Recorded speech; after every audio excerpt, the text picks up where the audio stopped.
Hi everybody, welcome to the channel. My name is Bo, and in this video we're going to take a closer look at the real estate side of things on my hoarder house. If you haven't seen the full-length video of our hoarder house flip, you can find that in the description below. In that video, you'll be able to watch the entire renovation process from start to finish, from when we cleaned out the whole house to the last finishing touches we put on it. So if you haven't watched that one yet, go ahead and watch that now or after we're done here, and you'll get a better feel for the house and what we did to the place. This is going to be a two-part series. In this first video, we're going to go through the budget and how much we spent on the house. And in the second video, we'll go through what we're doing at the house now and how much money we actually made. You'll be able to find the link to the second video in the description below as soon as that gets released. My goal for this video is to be transparent and to show people a real-life DIY house flip example with real numbers in a real-life scenario, and so that they can use some of the tips and tricks that I've learned along the way to help themselves out in their own real estate projects. If you found this video valuable, I really appreciate it if you like, share, subscribe to our channel. Any of that helps a lot and I really appreciate it. Thank you. For a quick recap on this house, my wife and I bought this place in April of 2020 from an estate sale. We bought the house along with all the junk inside. Over the course of about 5 months, we cleaned out the entire house, did demo, and then renovated the whole place from start to finish, doing almost all of the work ourselves. A little bit about myself quick. I was a mechanical engineer for a couple of years out of college here in Fargo, North Dakota. My wife and I, when we were house shopping for our first house, we wanted to buy something that was more affordable and maybe something that could make us a little bit of money, so we bought a fixer-upper. I didn't have any background in construction at all, other than making some furniture with my dad back in the day. But we bought a fixer-upper, and I'm all self-taught through YouTube, through online forums, through books. Anything I needed to learn how to do on that first house, I just went online, Googled it, and figured it out as I went along. After flipping a couple more houses on nights and weekends, I finally decided that I needed to choose one or the other. So I ditched my college degree and ventured out onto my own, doing house flips and things like that. And this was actually the first house that I had found after I had quit my job, so it was actually a pretty exciting house to get for my first one full time. Now let's get into the budget of the hoarder house. First, just a little disclaimer. These numbers here that you're going to see are just for materials. Like I said, I do almost all of the work myself. Anything that I can do, I try to do myself to save money at the time being. And so if you're going to be hiring any of this stuff out, you need to take that into consideration because your budget numbers are going to be quite a bit different from what you see here. Another thing you're going to want to keep in mind is that prices are probably going to vary depending on where you're at in the country. We're in the Midwest, so these prices work here, but you're going to want to double check your material costs wherever you are. Last thing to point out is that this house is a starter house. It's not a high-end finish house. I've gotten a lot of comments on my construction video on why I chose certain finishes, and that's because that's what the neighborhood called for. So you always want to fix your houses up to the level of the neighborhood. You don't want to go super above and beyond and just throw away money on finishes that aren't going to help your house sell for more. So keep that in mind too. Whenever you're doing that, you want to keep in mind the neighborhood that you're dealing with and the price point of the house. One last thing I wanted to point out before we get started on the budget here is in regards to some big ticket items that can come up on a house. Things like siding, shingles, windows, and foundation work can really add up quick if you don't keep that in mind when you do your budget. In the case of this house, I looked into all those things beforehand. From the outside, I looked at the siding and the shingles, and they looked to be in great shape. The windows were good enough, and this house was a slab on grade, meaning that there would be no foundation work required. So I don't really go into that too much in the budget, but just know that that's something I did think about, and something you should think about when you do your budgets as well, is those big ticket items, because they can add up fast. So the first item that I usually do on my budgets is flooring, and that's because it's easy. For this house, I used $2.50 a square foot, which you can find pretty good flooring for under that cost for a house in this price range. So 1,600 square foot house times $2.50 a square foot gives us $4,000 for the budget. Next up is paint, and I will admit here that I am not great at estimating the paint, especially if you ask my wife. She's the one who does almost all of our painting, and she always gives me a hard time because I almost always underestimate the amount we're going to spend and then when I go buy paint, I'm usually a little bit short on how much we need. So maybe I need to let her take over that budget category in the future, but for this house I did it and budgeted 500 bucks. Next up is the kitchen.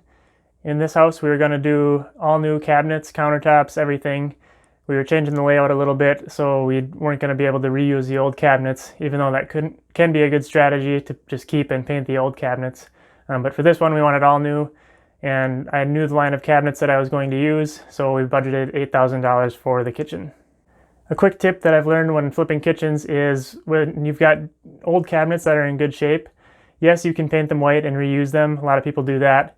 It's not my favorite thing to do. I like all new in most cases.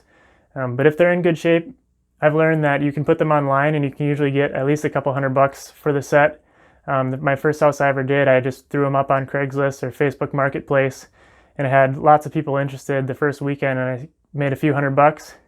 And ever since then, every house I usually throw them online for sale and make a few bucks that can go towards the new kitchen. So that's a good tip to keep in mind if you've got good cabinets. Next up is bathrooms. This house has 2 bathrooms. I generally budget $2,000 per bathroom. So in this case, we had $4,000 budgeted for the bathrooms. Next up is lighting and electrical.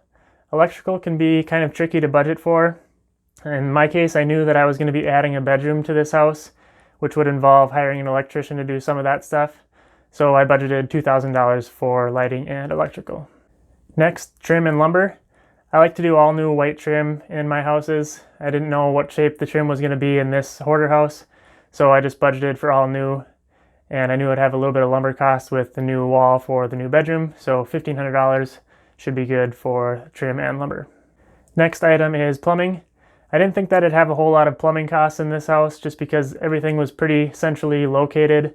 Not a whole lot of plumbing going on, to be honest. And I also had a little bit of money in my bathroom budget to account for any plumbing in the bathroom, so I just budgeted $1,000 extra for other plumbing. Next on the list is doors and garage doors. This involves interior doors and exterior doors. I just assumed we would have all new. Didn't know what kind of shape the interior doors were going to be in. Hopefully I would be able to reuse them, but I wasn't sure. And I knew I needed new exterior doors and new garage doors. So for that I budgeted $3,000. For the landscaping budget, I didn't really know what to do because when I looked at the house, it was still the end of winter and there was snow on the ground. I didn't think it would need that much work, being that it was in a pretty nice neighborhood and the other houses looked pretty solid. So I just budgeted $1,000 for landscaping. For HVAC, in this house, it had electric baseboard heat and a wall air conditioner. So I knew that replacing those would be relatively cheap. And I also assumed that I would need a new water heater, which I put in the HVAC category. And so for this house, I budgeted $1,500. The most difficult part of this budget was the cleanup category. And that's because I had never bought in a hoarder house before, never even seen a hoarder house before until I saw this place. And I was just completely blown away by what I saw.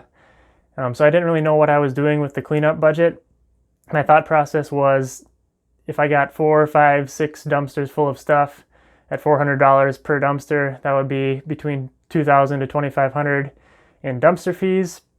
And then I figured if I had, another $2,500 to pay friends to come help for a couple of weeks to clean up the place, that should be good. I didn't really know if I'd have people that would be interested. I figured I would. And I also had no idea how long it would take to actually clean up, but I just guessed, a week or 2 should be good. So that's where I came up with the $5,000. The last thing on my budget that I always include on every budget is a miscellaneous category. Usually I just use about $2,000 just to cover odds and ends that might have gotten missed in the budget. But for this case, I bumped that up to $5,000. The reason being was with all that junk, I had no idea what to expect underneath. I didn't know if I'd have a bunch of subfloor to replace, a bunch of drywall, mold. I just really had no idea. So I threw a little extra money on miscellaneous just to be safe. If you add up all the items, then our total rehab budget turns out to be $36,000. But we're not quite done with the budget yet because you also have to account for holding costs, which are just the costs associated with owning the house for the time that you are doing the renovation process. The first item when it comes to holding costs is your closing costs to the title company.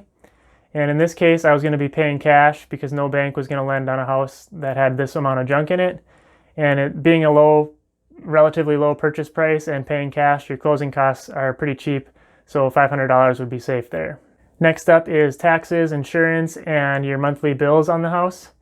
And for those, the first thing you're going to need to do is take a guess at how long it's going to take you to do the renovation. In this case, I assumed it would take us 6 months to do.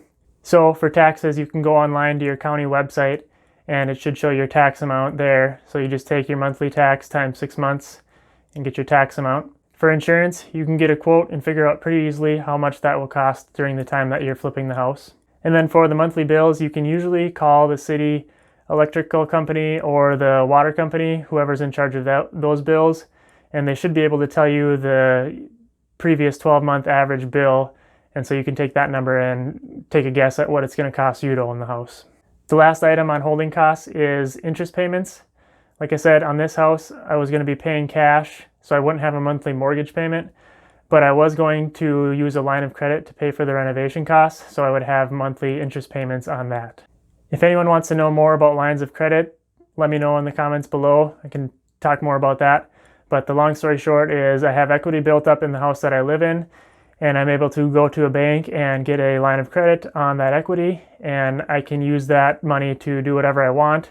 I would only recommend doing it on something like this that's going to make you money, but you can get one of those set up fairly easily, and it's a great way to use the equity that you've built up in your houses to make more money on the next houses, and it's relatively cheap interest. So yeah, I think that's a great strategy to use if you have any equity built up. So as you can see, the holding cost budget turned out to be $4,000. Now that we've got the holding costs figured out, we add that to our renovation budget, and our total budget for this house turned out to be $40,000. Once you've got your budget done, then you can figure out what the house is going to be worth once it's fixed up, and you can work your way backwards and see if the purchase price makes sense and if it's going to be a good deal or not. So to find out what your house is going to be worth when it's fixed up, what I like to do is just go on Zillow or have your realtor look at nearby sales, and you can try to find similar houses that are built the same year with similar beds and baths and see how much money those sold for, and then you can kind of get a feel on how much your house would be worth. After doing my research, I figured that this house would be worth at least $160,000, probably $165,000, and hopefully even a little bit more. But in this case, I like to use the lowest value to be conservative, so I went with $160,000. You don't want to overestimate what your house is going to be worth, because if you're off by $25,000 or $30,000, that might be all your profit right there, and then you just did all this work for basically no money. So you want to be careful there and get a safe after repair value. When I met with the seller of this house, they just opened the door and said, "Be careful and good luck in there," and just let me go up, crawl into the house with my flashlight, and I crawled around on all the junk and took a look in all the rooms and took some pictures, and it didn't really smell too bad, which was my first indication that it might not be all that bad of stuff in there, just a bunch of junk. Then when I was done walking through, I was talking to the seller and found out they only wanted $60,000 for the house in its current condition, which I was pretty excited about. I still told them that I needed to go through and run all the numbers because I wasn't sure if it was going to be a good deal, but my gut told me that it was going to be potentially a really good deal to buy, so I was pretty excited about that. Now we can try to figure out how much money we're going to make and see if it's a good deal. So when we plug in the ARV of $160,000, we'll subtract off the purchase price of $60,000, and we'll take off the realtor fees, which is typically 6% of the sale price, in this case $9,600, and then we'll also subtract the renovation budget and the holding cost budget, and then you're left with your projected profit. So you can see in this case I was projecting to make about $50,000, which told me that I was right about my gut instinct that this was a good deal at the price they were asking to sell it, and so I went ahead and told them that I was interested and that I would buy it. Keep in mind that the $50,000 in this case is just an estimate based on the budget that I had come up with and the ARV that I had figured out. I wasn't 100% sure on any of those, but I had a pretty good feeling. That's why you want to be super careful with your numbers, because if that number is $50,000, it's a great deal. If it was only $15,000 or $20,000, I probably wouldn't be nearly as excited to buy the house and maybe would have offered less money than what I did. Once you're all done with the renovation, then you can go ahead and add up all the money that you spent on the house. And I keep a pretty detailed Excel spreadsheet keeping track of everything, all my expenses for every house that I do. And that's important for a couple of reasons. The first is that come tax time, you're going to want documentation of all the money you spent so you pay the right amount of taxes. And the other reason it's a good idea to keep good track of that is if you plan on doing another house in the future, it's really handy to have all that info saved on your computer. In the future, if you're going to be doing a house and it's similar to a house you've already done, then you can just go back and look and say, hey, I spent this amount on the kitchen, this amount on the bathroom, and it really helps you get better at budgeting. The more that you've actually done houses, the better you can get at budgeting for future houses. Now we'll go back through our budget and see what we actually spent on this house. For flooring, we came in $1,000 under budget, which is great. That's why I like to use a high price per square foot. I knew I wasn't going to spend $2.50 a square foot, but I like to budget at that just so I can have a little extra left over, or if something comes up that I wasn't planning for. So that was good for flooring. For paint, my wife was right. I underestimated how much paint we needed. We ended up spending $300 more than what we budgeted for, which isn't the end of the world, but in the future I'll probably go a little bit higher. For the kitchen, we ended up spending $7,000, which was pretty much right on. No surprises there. For the bathrooms, we ended up spending $2,200 total, which was great because we had planned for $4,000, so we were quite a bit under there. Part of the reason we came in so far under budget was we didn't move around any of the fixtures. We didn't move the shower, the tub, or anything. We just kept everything where it was, which saves on plumbing and time. It's just easier to keep things where they are if you can. One thing I wanted to point out on bathrooms is I think it's a great idea to tile all of your shower and tub surrounds. If you look at the cost to tile a tub surround versus putting in just a standard fiberglass surround, the price isn't that much different, and tile gives it a much more luxurious feel, makes it feel higher end, and it's really not that hard to do once you've figured out how to tile. It's a pretty enjoyable job, and I think it's a great way to add value to your house for not spending that much more money. My biggest mistake on this budget is the next item here, which is electrical and lighting. You can see that I was $1,300 over budget there. Like I said, it can be tricky to estimate for electrical just because you never know what's going to come up, and that's exactly what happened here in this house. What happened in this case was the city inspector came over to take a look at our new bedroom that we added, and while he was there, he let myself and my electrician know that for any circuit that we were doing any work on, we were going to have to put in brand new breakers in the electrical box. And unfortunately, we had replaced all of the outlets and all of the light switches in the whole house. We had updated them to just the nice white outlets. And so that meant we had to replace essentially every breaker in the whole panel. And I think there was about 20 of them, and the new breakers were about $50 a piece. And on top of that, I had to pay my electrician to put all of those in because that's not something I'm capable or willing to do, is put in new breakers. So that one kind of stunk to do that, but at the end of the day, that's why you have the miscellaneous category there, to account for any mistakes like that. So not the end of the world, but something to keep in mind for the future. Trim and lumber, we were pretty much right on at $1,400. My prediction on the plumbing was right. I didn't really spend much on plumbing. That came in at just $400. On doors and garage doors, we came in just under budget at $2,800 there. We kind of lucked out there because all of the interior doors were able to be reused. We just painted them. So if those wouldn't have been able to be reused, I would have missed there and we would have been a couple $100 over. So I'm not sure how I screwed that one up, but luckily we were able to just sand and reuse the interior doors. Landscaping, I was right about that one. Once the snow melted, you could see that the house was in pretty great shape on the outside, so we only ended up spending $300 there. The funny thing is about this house, from the outside, there's no way you could even tell that it was a hoarder house or looked anything like it did on the inside. I've had a lot of people ask me on the full-length video when I'm going to put out a video of the outside, and to be honest, I don't have any footage of the outside because all I really did out there was take out a couple bushes and paint a little bit of trim, but nothing that was even film worthy. So yeah, pretty lucky there that nothing needed to be done on the exterior. For HVAC, we came in slightly over budget at $1,800. We replaced the baseboard heaters and the wall AC unit just like we had planned. The reason we were a little bit over is because towards the end of the project, I ended up hiring someone to put in the water heater just to save myself some time. At that point, I knew my budget was sitting pretty good, so I didn't mind hiring out the work and saving myself the time to put in the water heater. For the cleanup, we ended up using 9 dumpsters, which is a lot more than I had planned for. But I talked to the dumpster guy who I was working with and explained the situation, and he gave me a pretty good deal since he knew that he would be coming back there pretty much every day for over a week, and I'd be using a bunch of dumpsters, so he gave me a good deal. That helped out the budget a lot there. And the other great and funny thing is that all my friends that came to help clean out the place, I hardly had to pay any of them anything. They wouldn't take my money. Some of them are just the type of people that won't take money from friends no matter what you're hiring them to do. Even if it's cleaning out a house like this, they just won't take your money. And a couple of the other ones, I have helped them do some house projects, so we kind of trade labor here and there, and it turns out to be a good deal for me, especially in this case, because it helped our budget come in a little bit low and saved me some money there. The last item is the miscellaneous category again, and here we came out really, really nice. We only spent $700, and again, we had budgeted $5,000, so that really set us apart there.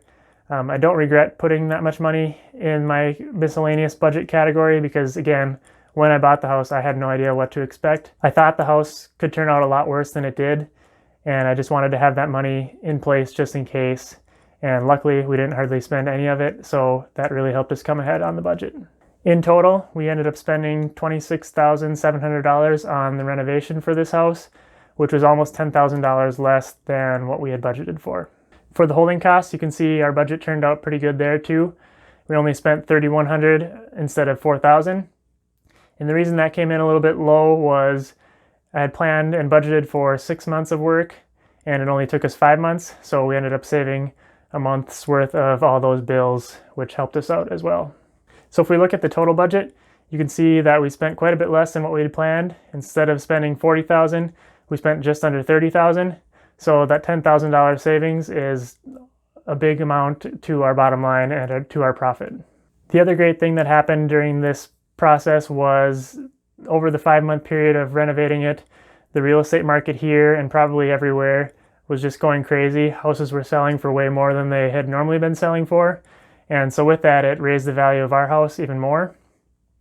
So instead of being worth $160,000 like I had originally planned, when we finished the whole renovation, I was looking at the market again, and I figured that the house would be worth probably around $175,000 instead. So that's a $15,000 increase, and if you take that along with the $10,000 savings that we made on the budget, it really helps add to our profit. Now we can take a look at what a potential future sale would look like with our new actual numbers. So if the house is worth $175,000 now, and the purchase price was still $60,000, we have new realtor fees based on the $175,000 instead of $160,000, and then we have our actual budget and our actual holding costs. If we plug in all those numbers, you can see here that now we're looking at a projected profit of $74,000, which is quite a bit better than $50,000 if you ask me. I was really excited when I saw that the potential profit was $74,000. That's definitely the best I've done on any of my flips before.